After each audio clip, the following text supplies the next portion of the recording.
Kaftan TV Yorùbá ṣàfojúsùn ayé tó rẹwà. Bẹ́ẹ̀ ni ẹ̀yin ará ilé àmàkí kú dédé àsìkò yìí níbi gbogbo tẹ̀ tí ń wò wá tẹ̀ sì ti ń gbọ́ wá ẹ̀wọ̀ ẹ̀sọ́ tó bá yẹ pé ti Jẹ̀bú ni tó bá yẹ pé tọ̀yọ́ ni bọ́ọ̀ ni báwo ni o tó bá yẹ pé ẹ̀yin tèkó ẹ̀yin tèmi báwo ni iṣẹ́ wà ẹ káàbọ̀ sọ́dọ̀kọ̀ tí ètò Ká Sálàyé tí ó dé sí ojú ìwòran yín láti orí Kaftan TV Yorùbá. Adéjọkẹ́ Bákàrè lórúkọ tèmi.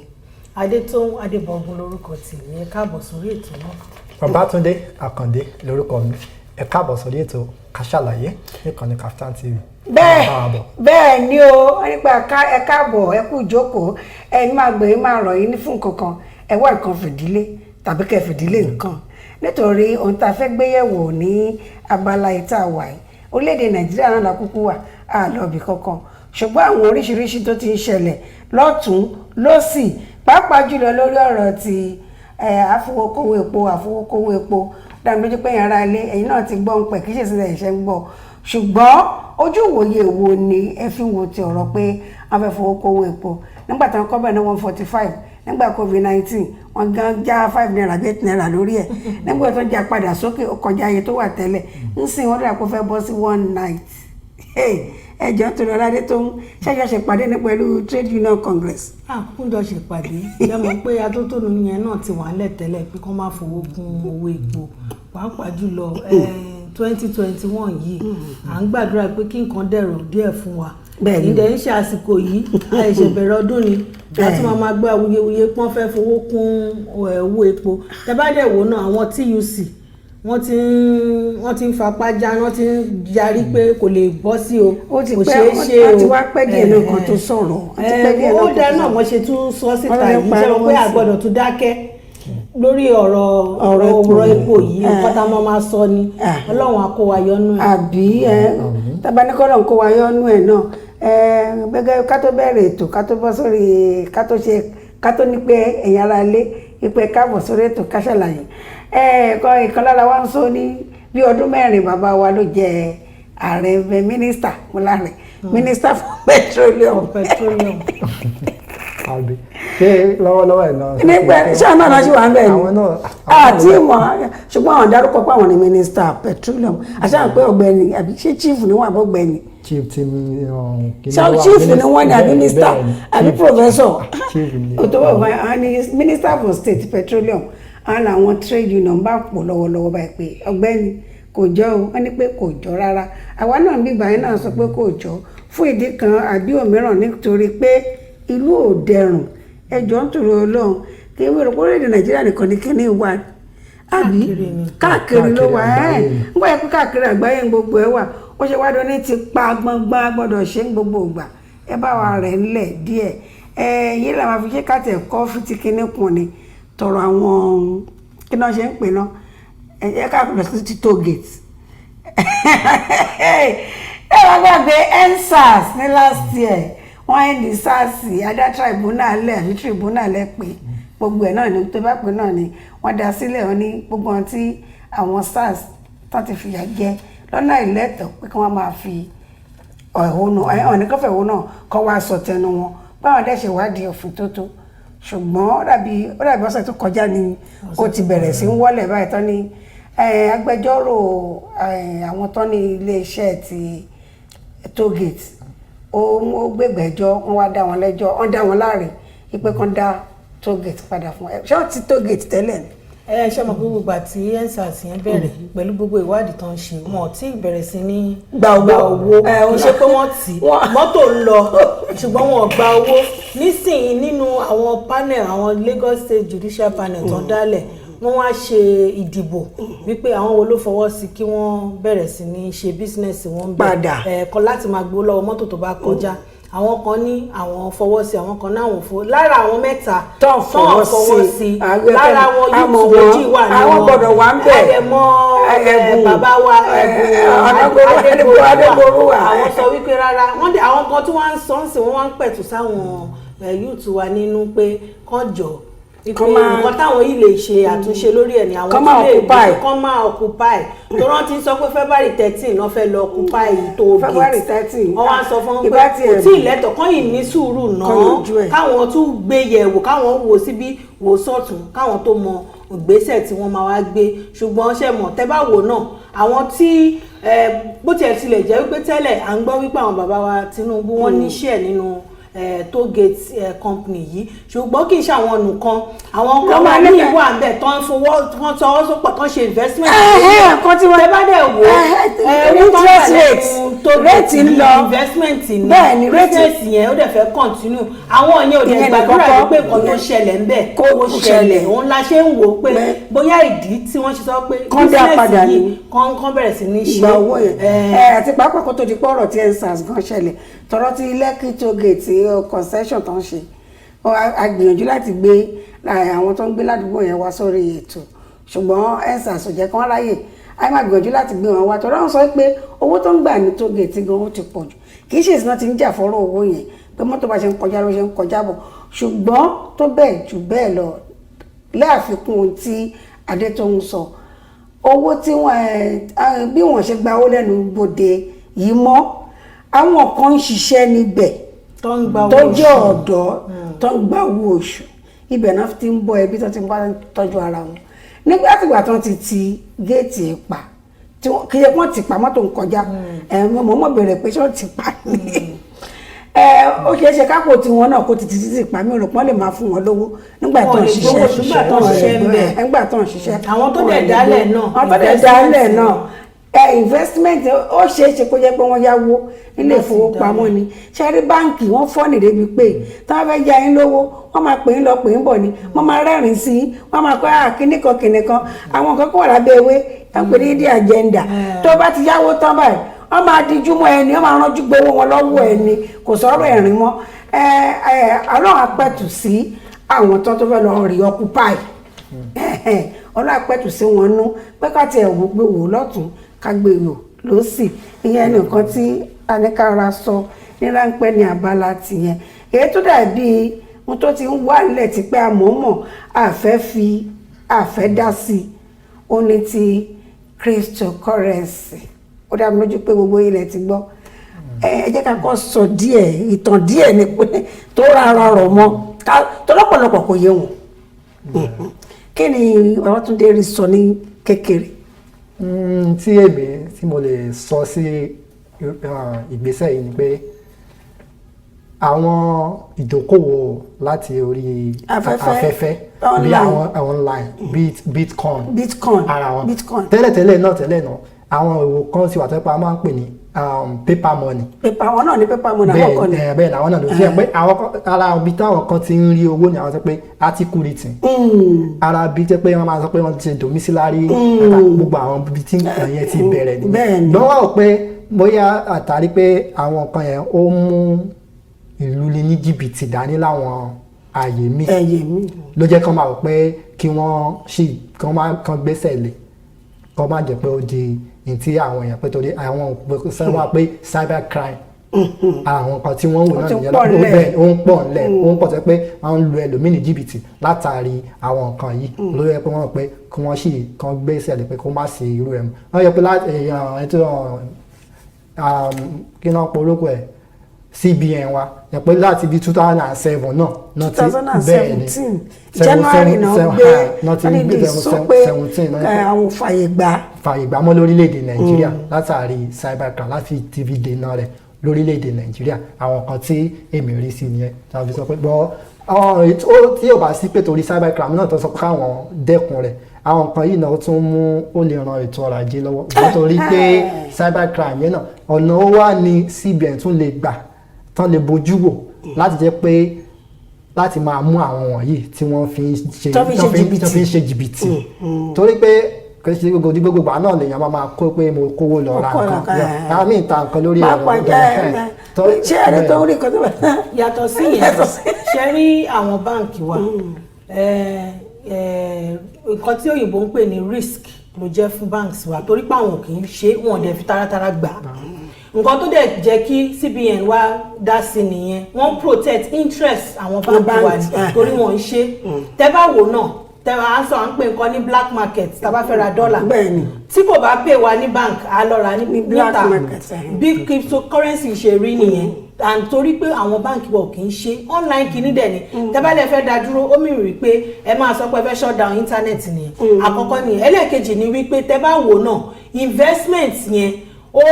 yá kíá láti rí èrè lórí ẹ̀ àti láti kó ọrọ̀ jọ ju bí gbogbo olùṣe rí gbogbo ẹ̀ haha kì í ṣe Nàìjíríà nìkan ṣe cryptocurrency so it's a global thing all over the world ló ti ń ṣe ṣùgbọ́n tá bá wo jàǹbá táwọn sọ pé wọ́n rí ń bẹ̀ pé tó lè fẹ́ ṣe àkóbá fún either báńkì o àbí fún ẹ̀kọ́nọ́mì wa nǹkan tí ìjọba ní láti ṣe rárá pé kán sọ pé wọ́n fẹ́ close ẹ̀ nǹkan tó yẹ kán ṣe ni pé kán fi monitoring officials àbí agency láti máa tẹ̀lé nǹkan tó máa ń ṣẹlẹ̀ láti rí pé àwọn èèyàn kò sínú ọwọ́ àwọn oníjìbìtì eléyìí tí ẹni tó ń sọ ẹ̀ ó fìdí ọ̀rọ̀ yìí tí Kingsley Moghalu wọ́n jẹ́ ọ̀kan lára àwọn tó ti fẹ̀yìntì ní iléeṣẹ́ ìfowópamọ́ àgbà wọ̀nyẹn Central Bank wọ́n ní pé ó yẹ kí wọ́n wá ọ̀nà láti máa tọpinpin báwọn owó ìṣe ń lọ nítorí pé ọ̀pọ̀lọpọ̀ ọ̀dọ́ pàápàá jùlọ ọ̀dọ́ ní kíní ìpèsè iṣẹ́ fún dípò tí ìjọba fi máa sọ pé rárá kò sáyè kí ni tí wọn kún fẹ́ kan ṣe àmúlò àwọn nǹkan tí ó ń ti di owó ìjáde bó tilẹ̀ jẹ́ pé àwọn nǹkan gbà tán ṣe ń gbà kan wọ́n máa kó sí ọwọ́ oníjìbìtì mo fẹ́ máa dárúkọ wọn lórí ètò ni gbogbo náà láti máa ní òye ẹ̀rí nígbà kan rí tó yẹ pé wọ́n kó wọn lọ níbi ọdún mẹ́ta sẹ́yìn kan ìkan tún ṣẹlẹ̀ tábà tún gbàgbé tó yẹ pé àwọn owó tún wọlé bẹ́ẹ̀ ṣùgbọ́n bó ṣe wù kó rẹ́ ní kò sí nǹkan tó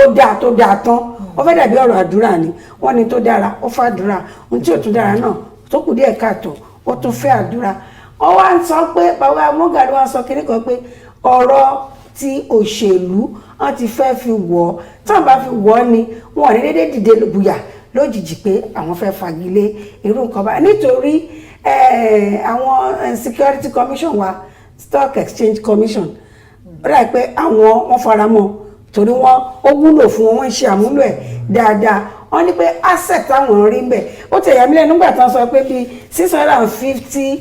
billion ní ló wà in circulation through $560 billion ló wà in circulation through this nípasẹ̀ ìdókòwò yìí nígbà tí wọ́n ní pé kí ní dé tí wọ́n kún fẹ́ kan gbìyànjú láti ṣe àmúlò owó yẹn nítorí ìdí tó ń sọ̀rọ̀ pé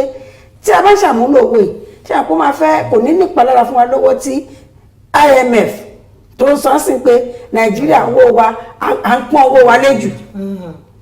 ọ̀la pọ́n léjù wípé ká devalue ẹ̀ ó yẹ jẹ́ pé Nàìjíríà sọ pé àwọn ò devalue owó àwọn ò devalue náírà owó tó wà nínú Bitcoin tó bá ṣe é ṣe kan kúfẹ̀ kan darí ẹ̀ sí ọ̀nà tó máa ṣàǹfààní fáráàlú ìtorí ó pèsè iṣẹ́ fáwọn ọ̀dọ́ àtàwọn míì tó mọ̀ nípa òdókòwò èmi gẹ́gẹ́ bí ẹnìkan mi mò ń pẹ́ o ṣùgbọ́n àbá Moghalu pé ó ló wà lẹ́gà ó lẹ́ni tí ò bá gba ìwé àṣẹ kò lè ṣe ìdókòwò ìbéèrè tèmi wà ní pé òun ló fún wọn ní ìwé àṣẹ. nǹkan tó ṣẹlẹ̀ ní wípé ṣe rí ní abẹ́ cryptocurrency yẹn a ní àwọn tó jẹ́ pé iṣẹ́ wọn ni ní Nàìjíríà mo náwọn èèyàn tó ń ṣe ní Nàìjíríà gan a ní àwọn tó yẹ pé abẹ́ wọn lẹ ti máa gba certification wípé ẹlẹ́tọ̀ọ́ láti ṣe ìyẹn tó ní ó yẹ kí ìjọba mójútó kì í ṣe wípé kán ní wọn ò lè ṣe ẹ̀yin náà dẹ̀ ti sọ àwọn stock exchange tẹ́ bá wọ all over the world ní stock exchange ó ní oye tí cryptocurrency tó ń wọnú economy orílẹ̀-èdè olórílẹ̀-èdè. gẹ́gẹ́ bí nǹkan tá a ti ẹ̀ tó ń rí gbọ́ a ní pé Nàìjíríà jẹ́ ọ̀kan lára orílẹ̀-èdè mẹ́wàá àkọ́kọ́ tí ìdókòwò tó ti ń lọ tó ti fẹsẹ̀ múlẹ̀ dáadáa ẹ jẹ́ ká wò ó lọ́tún lọ́sì ká gbé ìyẹ̀wò síra wọn ká rí i pé èyí tó jẹ́ ọ̀kúnkúndùn bẹ̀ òun la rí lórí orílẹ̀-èdè Nàìjíríà àti ẹ̀sọ́ ní kí Nàìjíríà tó lè jáde nínú stress economic stress ká má ronú 2022 a ní ká má ronú pa ẹ̀ nígbà tá a bá tún kásẹ̀ ilé yìí ńlẹ̀ wọ́n ti sọ pé ọ̀rọ̀ epo tún fẹ́ gorí ẹ̀ ẹ̀rọ owó mọ́tò náà kò dẹ́rùn ẹjọ́ nítorí ọlọ́yin ara lé ẹ̀yin tẹ́ bá súnmọ́ ìjọba bá a ṣe ń sọ ìwọ̀n gbọ́ ṣùgbọ́n ìjọba tún súnmọ́ wọn jù wá lọ torí orí afẹ́fẹ́ làwa wà ó ẹjọ́ sùn lórí bẹ́ẹ̀dì ni ẹ bá já wọn lẹ́ẹ̀kan náà tàbí kẹ́sí wọn ní gbẹ́rẹ́ pàkọ́ wípé ìlú òde ẹ̀rùn bóyá èyí tẹ̀ ń gbádùn àwọn aráàlú ò fi bẹ́ẹ̀ gbádùn nǹkan tó ń ṣẹlẹ̀ ẹ jẹ́ ká fìyẹn lọ sí ti ọ̀rọ̀ ohun tó ń ṣẹlẹ̀ lókè ọ̀yà náà láti ìsàlẹ̀ ọ̀yà ń bí ìyẹn west south and south east a ń gbọ́ pé àwọn gómìnà òkè ọ̀yà ọ̀dọ̀ Túndé láti máa bẹ̀rẹ̀ wọ́n ní kò sí amnesty fáwọn darandaran ta ló sọ. ẹrùfà ló sọ. gómìnà ìpínlẹ̀ Kaduna ní ó ti sọ pé kò sí pé ìdáríjì kan bẹ́ẹ̀ tó bá ti jẹ́ pọ́wọ́ ti tẹ̀ pé ìdájọ́ tó bá yẹ náà nìkan ṣe lé lórí. lákòókò tó sọ ọ̀rọ̀ yìí náà ó ní pé nǹkan tó sì ń fa àwọn nǹkan yìí pé torí kò sí ìgbọ́ra ẹni yé tó láàrin àwọn gómìnà táwọn wà ní northern west north west lóyún bí dáa tó ń fi jẹ́ pọ́dọ̀ àwọn olówó jẹ́ pọ̀ sí jù ní ká bá ń sọ̀rọ̀ Katsina Kaduna Kano Kebbi state àti Zamfara pé nǹkan tó rí pé kò sí bẹ́ẹ̀ ni pé àwọn olóúnjẹ káwọn ẹ rí i pé lákòókò ìgbà tó sọ̀rọ̀ yìí náà kò pẹ́ ní ìkọlù míì tún wáyé ní àwọn àjẹfìyẹn lè máa fọdún ìkọlù yẹn bíi pé ojoojúmọ́ ni ìta bá rí kánú ìwé ni. ló yẹ pé àìsàn nígbà tó ṣẹlẹ̀ àwọn pé àbí torí ọ̀rọ̀ tí gómìnà yìí sọ ló jẹ́ káwọn èèyàn darandaran wọ́n tún gbé ìgbésẹ̀ bẹ́ẹ̀ láti tún jẹ́ pé kí wọ́n tún lọ kọlù àwọn èèyàn láwọn agbègbè kọ̀ọ̀kan láwọn local government bíi márùn-ún iye èèyàn tó sì gbẹ̀mí ẹ̀ àtàwọn tó farapa wọ́n pọ̀ lọ níbi alákọ̀ọ́kọ́ tó tẹ́kọ̀ọ́ wọ́n gba ẹ̀mí àwọn èèyàn tó bíi 19 tí ó tún mọ́ àwọn ìgbà lé àwọn local government ní bíi márùn-ún ìjọba àbílẹ̀ ní márùn-ún táwọn èèyàn sì farapa yánnayànna. ìlú èdè pé kò sí pé ìdáríjì àbí pé kàn sọ pé negotiation pé káwọn jọ jókòó káwọn jọ máa gbé ìdúnàdúrà. ti negotiation ẹ̀gọ́ Gumi sọ kinní kan lára àwọn gómìnà wa lẹ́yìn ó ní àpé kan lọ fún dúnàdúrà ànípa àwọn èèyàn mọ́ a máa fún wọn níye báyìí ṣùgbọ́n àbá gómìnà bàbá náà la máa pè wọ́n gómìnà El-Rufai ó ní pé ẹni tó yẹ pé màálù tó bá tà lọ́dún 100,000 ọgọ́rùn-ún ẹgbẹ̀rún lọ́nà ọgọ́rùn-ún lórí lọ́dún náírà lórí lọ́dún ó wá dẹni tó ń rí 2 mílíọ̀nù méjì ní ojúmọ́ láàrin ọ̀sẹ̀ kan síra wọn ó ní kò sí ìdúnàdúrà tẹ́fẹ́ bá bá àwọn èèyàn ń ṣe ẹnu wọn ti fẹ́ pé wọn ò ní gbọ́ kò sówó tẹ́fẹ́ fún wọn pàápàá jù nígbà yẹn máa fi owó bẹ èèyàn tí ó ní àwọn èèyàn lára ipe kò owó ò faramọ́ ó rẹ̀ ń gbìyànjú láti sọ fáwọn gómìnà yòókù náà kí wọ́n má tiẹ̀ jàǹpátá lọ sí abala pọ́n fẹ́ẹ́ máa dúnàdúrà pẹ̀lú àwọn ọ̀daràn pé darandaran ni wọ́n ṣe darandaran mọ́ tọ́wọ́ bá ti tẹ̀ wọ́n tí òfin tí ọwọ́ òsì kí òfin bá ti mú wọn ìdájọ́ tó tọ́ tó yẹ ò ní kí wọ́n ṣe fún wọn. tí a bá gbàgbé lọ́jọ́ ajé a sọ nípa àwọn tí wọ́n ní AK-47 tàbá ti rá wọn mú ṣe ti gbọ́ darandaran tó gbé AK-47 dání tàbá ti lábẹ́ òfin wa aláyè ò gbà ẹ jẹ́ kí ara ṣe pẹ̀lẹ́kùtù nítorí pé ẹ̀mí ò láàrọ̀ ṣùgbọ́n àwọn tó wá sọ ẹ̀mí èèyàn di ẹ̀mí ẹ̀dìyẹ yìí ẹ wò nígbà mi ti bá jí lórílẹ̀‐èdè Nàìjíríà báyìí máa ń wò pé káyọ̀ pé mo ní choice ní bàtọ́ fọ́lọ́ pé ṣé mo lè rí kó lè tún mi dá kí n gbàgbọ́ mi lọ nítorí ẹ̀mí tó fi ń ṣòfò ó ti pọ̀ jù ẹ̀yin ará ilé adúpẹ́ púpọ̀ lábala ìyá ní ìrìnjú báyìí lọ níbi tá a gbà wọlé àti gbà wọlé lọ́tún lọ́sì ṣùgbọ́n kí n lè kànlẹ̀ pátápátá lórí ọ̀rọ̀ tí Bitcoin ta sọ ṣé rí kan lára àwọn co-founder tó ń jọ dá Bitcoin sílẹ̀ ìyẹn ọ̀tọ̀ mẹ́yà bíi heya lọ́lọ́njẹ́ wọ́n ń wá nílùú Amẹ́ríkà ó ti sá lọ Asia wọ́n fẹ́ mú wọ́n lè tó bá ti mú ó máa jẹ́jọ́ ẹ̀ l'Amẹ́ríkà nígbà tẹni tó jẹ́ ìkan lára àwọn tó dá sílẹ̀ tó jẹ́ ẹni tó ń sá káàkiri orílẹ̀-èdè Nàìjíríà orílẹ̀-èdè àgbáyé ó ń sá fún ìdájọ́ táwa wá ní pé ẹ̀wọ̀n la fẹ́ fi ṣe agbátẹrù kì í ṣe pé mò ń sọ pé bísínẹ́sì okòwò yìí kò dáa àbọ̀dá èmi ò ṣe mi ò ń ṣe mi ò mọ̀ yẹn ń ṣe ṣùgbọ́n tá a bá wò lọ́tún lọ́sìn náà tó bá jẹ́ okòwò tó múyán lórí ni èmi ò rò pé ẹni tó dá sílẹ̀ ó yẹ kó máa sá káàkiri ó yẹ kó lè dúró kó fọ́ sọ̀yà pé iṣẹ́ tó ń ṣe iṣẹ́ gidi ni lágbára Ọlọ́run iṣẹ́ tá a máa ṣe tá a lè fi lé ọmọ lọ́wọ́ lágbára Èdùmàrè ẹnì kankan nù wa kò ní dáwọ́ lérú iṣẹ́ bẹ́ẹ̀ ẹ̀yẹ́kẹ́lẹ́ lágbára tá a bá padà dé àlejò wa ni wọ́n bá kọ́wọ́ rìn wọnú ilé ẹ máa bá wa.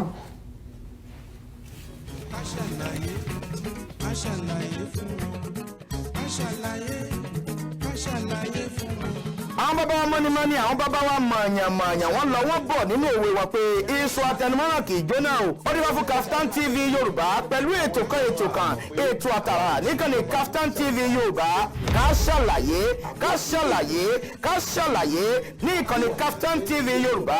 ètò yóò máa wá sójú mọ́ màwòrán yẹn lẹ́ẹ̀mẹ́ta lọ́sẹ̀ láàrin agogo 12 ọ̀sán sí aago 1 ọ̀sán ní gbogbo ọjọ́ ajé Monday ọjọ́rú Wednesday àti ọjọ́ ẹtì Friday pẹ̀lú ọmọ yẹn Adéjọkẹ́ Bákàrè ká ṣàlàyé níbi tí a ti máa pẹ̀kẹ́lu àwọn onírúurú ohun tó ń ṣẹlẹ̀ láwùjọ wa fún ìgbádùn yẹn fún àlàyé ẹ kàn sí wa lórí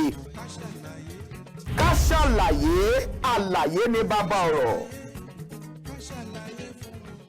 ẹ káàbọ̀ padà sórí ètò ká ṣàlàyé ká tó lọ sí ìdánilóró ráńpẹ́ wọ́n ní pé àwọn pẹ̀lú àlejò wa la máa jọ kọ́wọ́ rìn wọnú ilé wa tí a bá gbàgbé ní ọ̀sẹ̀ tó kọjá ni wọ́n ṣe àjọyọ̀ ti àjọ àgbáyé wọ́n ṣe àjọyọ̀ ìdánilẹ́kọ̀ọ́ ìwọ́de lóríṣiríṣi nípa àrùn kánsà ìyẹn jẹjẹrẹ ìyẹn ní ọjọ́ Thursday tó kọjá a gbé àlejò kan pàtàkì kan wá ní ọjọ́ Friday tí wọ́n wá sọ nípa àrùn jẹjẹrẹ àwọn ní pé báwọn ṣe jẹ́ onítọ́jú àwọn kan tó ń gbà tó jẹ́ pé àwọn náà tún jẹ́ onítọ́jú tí wọ́n mójútó láti ìpele pé ká ṣe àyẹ̀wò pàápàá jùlọ láti ìpínlẹ̀ Èkó wọn láti gbé wọn wá nítorí pé wọ́n jẹ́ ẹni tó kọ́ṣẹ́ tó mọ̀ṣẹ́ àwọn náà ni arábìnrin àbí abilékọ Olúfúnkẹ́ Anífowóṣe màmá ẹ bá wa kí àwọn ará lé. ẹ káàsán ẹ̀yin ará lé gẹ́gẹ́ bí wọ́n ṣe sọ orúkọ mi ni Olúfúnkẹ́ Anífowóṣe nọ́ọ̀sì ni mí agbẹ̀bí dẹ̀ tún ni mí bákan náà. ẹ má bínú ṣe pé báyìí dárúkọ ní nọ́ọ̀sì làwọn agbègbè tó làwọn ẹni náà ṣe lè sọ̀rọ̀ bíi tiwa báyìí tó ti yé yín ṣe àpá wa orí afẹ́fẹ́ àwọn sọ̀rọ̀ gbọ̀ngbà ẹjọ́ ẹ má bá gbóhùn sókè káwọn lè gbọ́ ẹ náà tó bá ti di àkó ẹ má bá gbóhùn sókè tó lè bá ṣàlàyé fún àwọn aráalé ó tá fẹ́ gbéyàwó ní pé ǹjẹ́ ètò ìtọ́jú ìlera tó péye ó wà fún àwọn tí wọ́n ti lùgbàdì àrùn àìsàn jẹjẹrẹ ó tá fẹ́ gbéyàwó nìyẹn àwọn tí wọ́n bá ti wá lùgbàdì àbí tí wọ́n ní ṣùgbọ́n wọ́n ti mọ̀ bóyá àwọn ti lùgbàdì ẹ̀ àwọn ilé afẹ́ gbéyẹ̀wò ẹni tó bá ti wá ní ibo ló yẹ kó lọ tábàgbé àgbẹ̀ dókítà àwọn tó wá lọ́sẹ̀ tó kọjá yẹn lọ́jọ́ Friday ó ní àyẹ̀wò ló péye ká tètè mọ̀ ó dára ju pé a ti ní lọ àwa fẹ́ bẹ̀rẹ̀ lọ́tọ̀dọ̀ màmá yìí mà ǹjẹ́ nǹkan tí dókítà sọ nípa àìsàn jẹjẹrẹ ṣé ó rí bẹ́ẹ̀. lóòótọ́ ni kí a lè tètè mọ̀ pé a ní ẹ máa bá wo àwọn ará kí a lè tètè mọ̀ pé a ní àrùn jẹjẹrẹ ó sàn ju pé kéèyàn ní ìgbà tí wọ́n bá ní tán kéèyàn ṣẹ̀ṣẹ̀ tó mọ̀ ó máa ń ṣòro láti wòsàn ṣùgbọ́n tí wọ́n bá tètè ṣe àyẹ̀wò tí wọ́n dẹ̀ tètè rí ìtọ́jú wà lásìkò. ǹjẹ́ wá ní healthcare delivery tó péye tó pójú láti lè mójútó àwọn nǹkan tá à ń sọ. bẹ́ẹ̀ni lọ́wọ́lọ́wọ́ ní Lagos State bá ṣe wà sí wọ́n ti gbé ètò àyẹ̀wò fún àrùn jẹjẹrẹ ọrùn ilé ọmọ wọ́n ti gbé sílẹ̀ Lagos State àti Primary Health Care Board wọ́n ti gbé sílẹ̀ ní gbogbo 62 primary health care facilities tó wà lẹ́kọ̀ọ́. tẹ́lẹ̀tẹ́lẹ̀ ni àwọn obìnrin máa sọ wípé tí mo bá lọ sí ilé ìwòsàn mi ò ní lè ṣe àyẹ̀wò àrùn jẹjẹrẹ ọrùn ilé ọmọ ṣùgbọ́n nísìn lọ́dún yìí Lagos State àti Primary Health Care Board wọ́n ti gbé sílẹ̀ ní ọ̀fẹ́ fún gbogbo obìnrin ibikíbi tẹ́ bá ń gbé ẹ lọ sí Primary Health Care Center tó bá wà níbẹ̀ tẹ́ bá wà ní local government yín Primary Health Care Center mẹ́ta máa wà níbẹ̀ tí wọ́n ń ṣe àyẹ̀wò yìí ó dẹ̀ ní ọjọ́ tó máa ń ṣe bóyá Monday bóyá Tuesday bóyá Wednesday ẹ wọlé ẹ ṣe lọ́fẹ̀ẹ́ tá bá dẹ̀ rí ẹni tí wọ́n yẹ ojú ilé ọmọ ẹ̀ wò tí wọ́n bá rí nǹkan kan ń bẹ̀ pé ó lè fa àrùn yìí lọ́jọ́ iwájú o wọ́n máa treat ẹ̀ immediately kó tó kúrò ń bẹ̀. Lagos State wọ́n ti ń ṣe yẹn sìn wọ́n ti gbé sílẹ̀ ọ̀fẹ́ ni. Ìbéèrè mi ni pé ìgbà wo ni ohun tí Lagos State ń ṣe yìí láti ìgbà wo dìgbà wo ni ló máa kásẹ̀ lẹ̀ then kí ni age bracket àwọn tí wọ́n lè lọ fún àyẹ̀wò yìí? Ẹ ṣé olóòtú àti last year náà ti bẹ̀rẹ̀ ní November 2020 fún gbogbo 2021 yìí àyẹ̀wò yẹn wà lọ́fẹ̀ẹ́ fún gbogbo obìnrin láti ọmọ ọdún 25 to 45 ó wà àgàgà àwọn obìnrin tá a ti mọ ọkùnrin àbí obìnrin tó ní oríṣiríṣi ọkùnrin tó ń bá lò pọ̀ àbí obìnrin tí ó ní ọkùnrin tó ní oríṣiríṣi obìnrin tó ń bá lò pọ̀ àwọn ni àyẹ̀wò yẹn wà fún. Ẹni tó bá lóyún kò lè lọ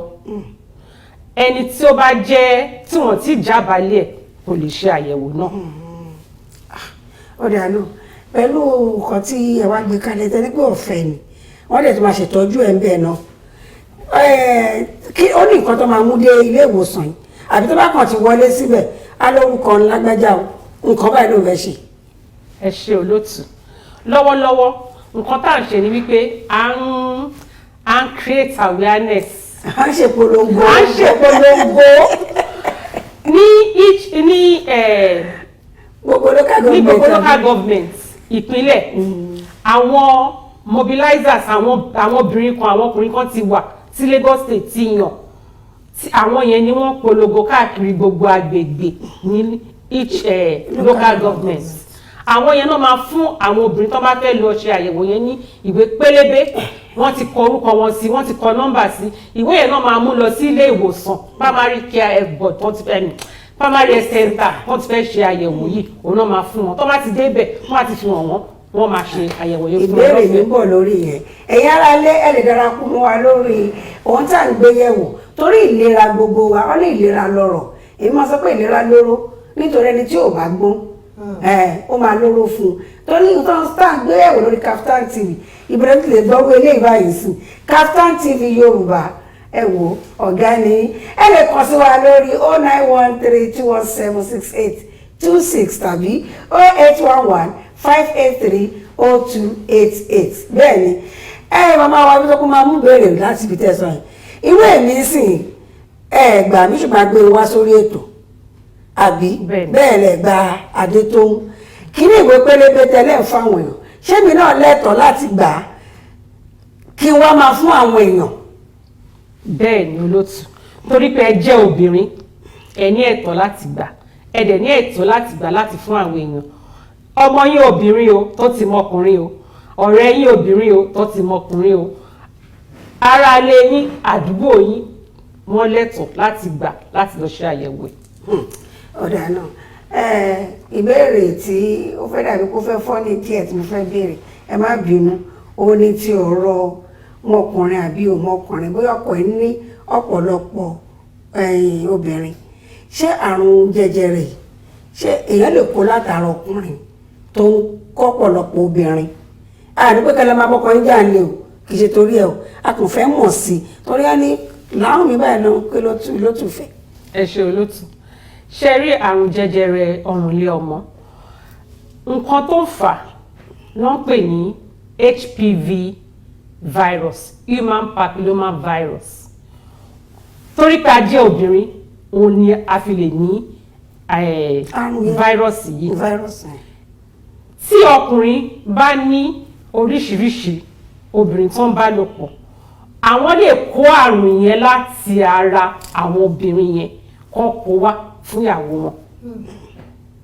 tí obìnrin náà bá dẹ̀ ní oríṣiríṣi ọkùnrin tó ń bá lò pọ̀ ó lè kó àrùn náà kó kó fún ọkọ ẹ̀ nítorí ẹ̀ la ṣe sọ wípé ẹni tó bá ní oríṣiríṣi ìbálòpọ̀ èèyàn tó ń bá lò pọ̀ wọ́n ní láti ṣe àyẹ̀wò yìí. Obìnrin nìkan lè ṣe fún ẹ̀ ṣe fọkùnrin. Obìnrin nìkan ni là ń ṣe fún. Ó rẹ̀ pé oríṣi méjì lè sọ pé ẹ̀ ń ṣe. À ń ṣe ti ọmú àtúnṣe títí ojú ara. ṣe rí ti bóyá adé tó ń ní ìbéèrè kí tó tẹ̀síwájú torí ti fẹ́ béèrè kó má lè pẹ́ mi nìkan mò ń sọ̀rọ̀. nǹkan tí mo fẹ́ béèrè ni pé ṣé ó ní yàtọ̀ sí pé 25 to 45 ṣe dárúkọ ṣé ó ní àwọn obìnrin míì tí wọ́n sí nínú age bracket yìí tí wọ́n lè fẹ́ ṣe àyẹ̀wò torí nígbà kan rí program kan wà tí mo jẹ́ advocate fún cervical cancer a dẹ̀ máa ń sọ wípé àwọn teenagers wọ́n máa ń fún wọn ní vaccination láti prevent ẹ̀kọ́ tó di pé wọ́n bọ́ sí stage tí wọ́n máa mọ ọkùnrin ìbéèrè mi nìyẹn. bẹ́ẹ̀ni ẹ ṣeun olótù vaccine wà fún àwọn ọmọ obìnrin àti ọkùnrin tí wọ́n tí ì mọ obìnrin tó tí ì mọ ìbálòpọ̀ kankan tí wọ́n tí ì jábàálẹ̀ wọn vaccine yẹn wà láti ọmọ ọdún 9 sí ọmọ ọdún 18 ṣùgbọ́n ṣe mọ̀ pé láyé òde òní ọmọ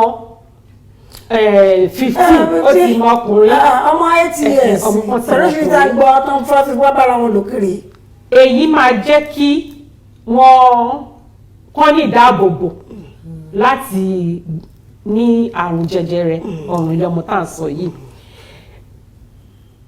ṣe rí ètò tí Lagos State wọ́n gbé sílẹ̀ wọ́n gbé fún 25 to 45 nítorí pé they are the àwọn ni wọ́n jẹ́ ni wọ́n lè tètè kó àwọn ni wọ́n wà ní ojúbò tó ń bímọ tí wọ́n mọ ọkùnrin ṣùgbọ́n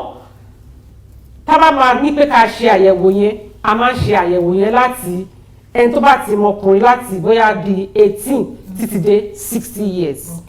ní ìtẹ̀ ìṣe ní sẹ́ni tó bá ti kọjá 45 ò lè ṣe lọ́dọ̀ yín. ó lè ṣe o ó lè ṣe ṣùgbọ́n ilé tí Lagos ti gbé sílẹ̀ ni mo ń sọ ó lè ṣe tí Lagos ti gbé sílẹ̀ for 25 to 45 ni tó bá ti kọjá ẹ̀ ó máa mú owó dání. no ọ̀fẹ́ náà ni mà wọn ò ní lé wọn padà o wọn ò ní lé wọn padà ọ̀fẹ́ ni ṣé mo wí pé nǹkan tí Lagos State ń ṣe wọ́n fẹ́ data wọ́n fẹ́ statistics but ẹni tó bá lọ tó ju 45 lọ wọ́n máa ṣe fún lọ́fẹ̀ẹ́. ó dáa náà ẹ̀yin ara lé aláìdarapọ̀ mọ́ wa lórí ètò ṣùgbọ́n tá ẹ̀yin rò pé bóyá ẹ kò kàn yín ó kàn yín ní títí wa ọ̀rọ̀ kíní tí wọ́n sọ pa ní Lagos State ìkíní kan ìpínlẹ̀ Èkó ló jẹ́ ìpínlẹ̀ Èkó ló jẹ́ wá àjùmọ̀ṣe ní òtítẹ́lẹ̀ ni ló jẹ́ wá lógún nísìn àjùmọ̀ṣe ní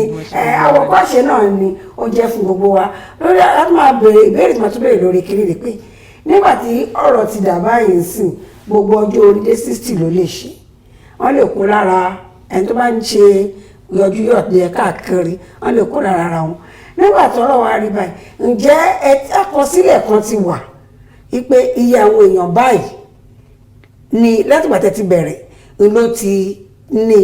àníkẹ́ ẹ̀dá bọ̀ pé bóyá ẹ tẹ̀ láfojúsùn iye àwọn èèyàn báyìí ló ti ní iye àwọn èèyàn báyìí náà dẹ̀ ti ṣe àyẹ̀wò fínífíní lórí ẹ̀ tó yẹ pé wọ́n ti wò wọ́n sàn. ẹ ṣeun olóòtú gẹ́gẹ́ bí ẹ ṣe sọ èmi nílé fún yín ní. àní pé kọ́kàn fojú gbà ó téèyàn mẹ́wàá. bẹ́ẹ̀ ni ó ṣe mọ̀ pé mo sọ pé 62 primary health center ni so bọ́n ṣe ń yẹ àwọn èèyàn wò bẹ́ẹ̀ ni wọ́n rí àwọn tí wọ́n ní àrùn yìí bí wọ́n ṣe ní àrùn yìí kò kí ṣe pé wọ́n ti ní àrùn jẹjẹrẹ gangan o ṣùgbọ́n nǹkan tí wọ́n ń rí bó ṣe ń yẹ̀ wọ́n wò tí ó lè tọ́ka sí pé tó bá fi kíní yìí sílẹ̀ o ó máa di àrùn jẹjẹrẹ o lọ́dún 5 o lọ́dún 10 o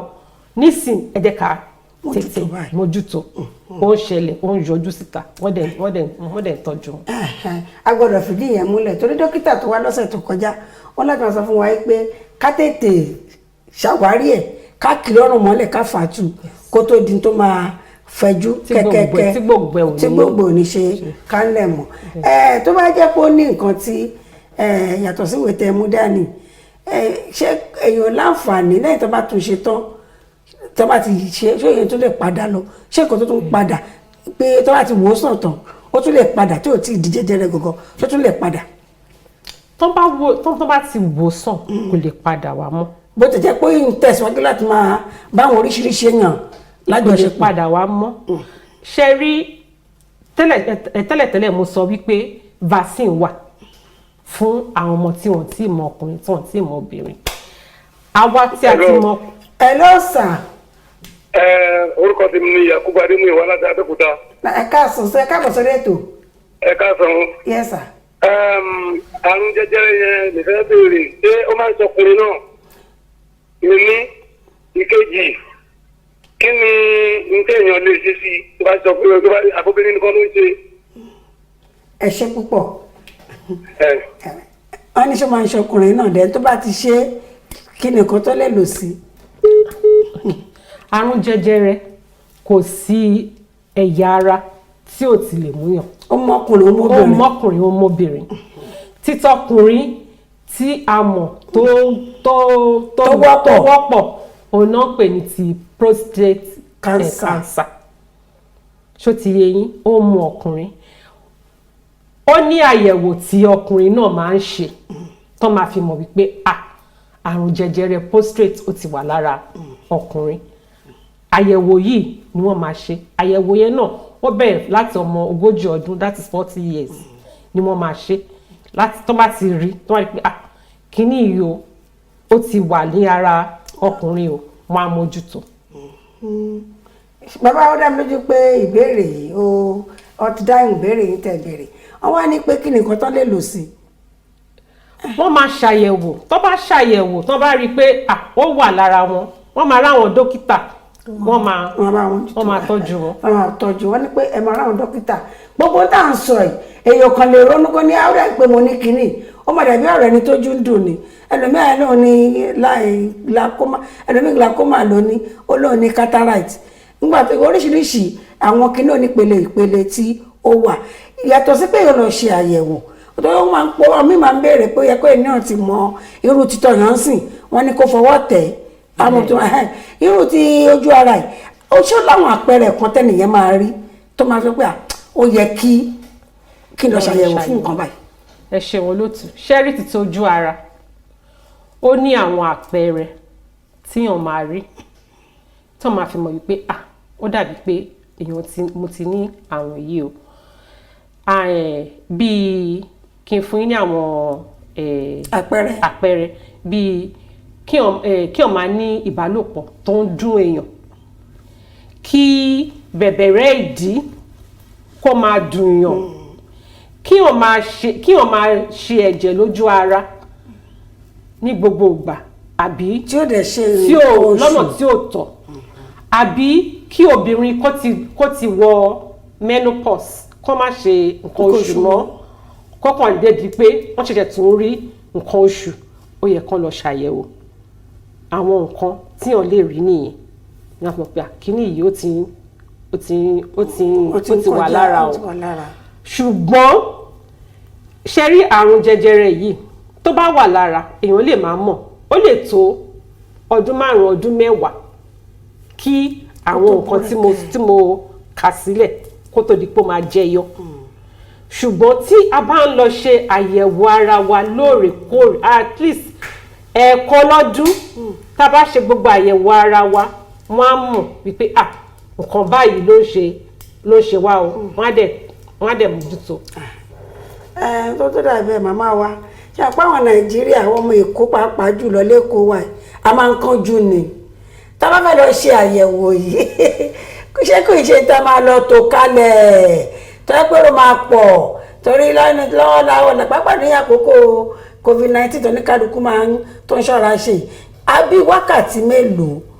ìgbà wo lèèyàn lè lò níbẹ̀ kó tó yọjú. ẹ ṣeun olóòtú àyẹ̀wò jẹjẹrẹ ojú ara kò ju ìṣẹ́jú 10 minutes ṣùgbọ́n ṣẹ̀mọ̀ àyẹ̀wò yìí ó máa di wípé tá bá fẹ́ ṣe gẹ́gẹ́ bí obìnrin a máa bọ́ gbogbo aṣọ wa ẹ̀dẹ̀ máa wá obìnrin ká tó bọ́ aṣọ ká tó wọ aṣọ láti máa lọ sí 30 ìṣẹ́jú ṣùgbọ́n àyẹ̀wò yẹn gangan fúnra rẹ̀ kò ju ìṣẹ́jú 10 lọ tí ẹ bá ti mú ìwé pẹlẹbẹ yẹn dé ilé ìwòsàn primary health care center àbí general hospital tí àwọn Lagos state tán ti gbé sílẹ̀ kíá náà máa gbà yín wọlé tán dẹ̀ máa ṣe tẹ bá bá àwọn èèyàn nílẹ̀ ni ẹ lè sọ pé bóyá ẹ máa pẹ́ díẹ̀ wọ́n tẹ́ ẹ̀ bá báyàn nílé ẹ̀ bẹ́ẹ̀ ṣe ń wọlé náà ṣe máa da yín lò. tó wá obìnrin kó dà pé àwọn obìnrin gan tọ́rọ̀ kàn wọn tẹ̀ tí wàá pè wọlé báyìí ojú òpó tẹ máa gbàdí ọ̀dọ̀ wa ó ní 09132176826 tàbí 08115830288 ẹ̀yin obìnrin ọ̀rọ̀ yìí àwọn ọ̀rọ̀ yìí kàn ju ẹ pè kẹ́ ẹ ní ìbéèrè tẹ́ bá ní kẹ́ ẹ béèrè tó bá yẹ pé ẹ fẹ́ kàn sí wa nílé iṣẹ́ wa bíbá yìí ni àwọn òun ṣe dókítà o ṣùgbọ́n iṣẹ́ aráàlú tàgbé lọ́wọ́ lórí Kaftan TV pàápàá jù lórí ètò Ká Sálàyé ọlálàyé báyìí oníbàbọ̀rọ̀ ó dá mi lójú pé nǹkan tí abilékọ wa ti ń bá wa sọ láti òwúrọ̀ àtótónu wọn ó ń wọlé sí wa lára bí Adétóun kí ni. Mo fẹ́ béèrè wípé nísìtẹ́sí pé káwọn obìnrin máa wá ṣe àyẹ̀wò yìí ní tẹ́ bá fi ojú wò ó ǹjẹ́ àwọn obìnrin wọn káràmásìkì ọ̀rọ̀ ìlera ara wọn torí a ti mọ̀ wípé obìnrin gangan lè ṣe ètò yìí fún tẹ́ bá wò náà ṣé bẹ́ẹ̀ ló ṣe rí àbí ó kù díẹ̀ káàtó àbó ní nǹkan tó yẹ ká ṣe gẹ́gẹ́ bí obìnrin kí gbogbo wa lè jáde tó rọ́ọ̀fẹ́ ni kì í ṣe kó bóyá wọn máa sanwó. ẹ ṣe àwọn obìnrin bọ́yì wọ́n ṣe dá ètò ìsílẹ̀ tí àwọn mobilizer tí wọ́n lọ láti ìlédè láti ilé kan sí ilé kejì láti ọjà lọ sí mọ́ṣáláṣí lọ sí church bẹ́ẹ̀ làwọn obìnrin náà ń túyáyá lọ sí ilé ìwòsàn láti ṣe àyẹ̀wò tá à ń sọ yìí. A tún ní orí ẹ̀rọ ayélujára ẹ lè lọ sí ẹ̀rọ ayélujára kẹ́ ẹ lọ rẹ́gísítà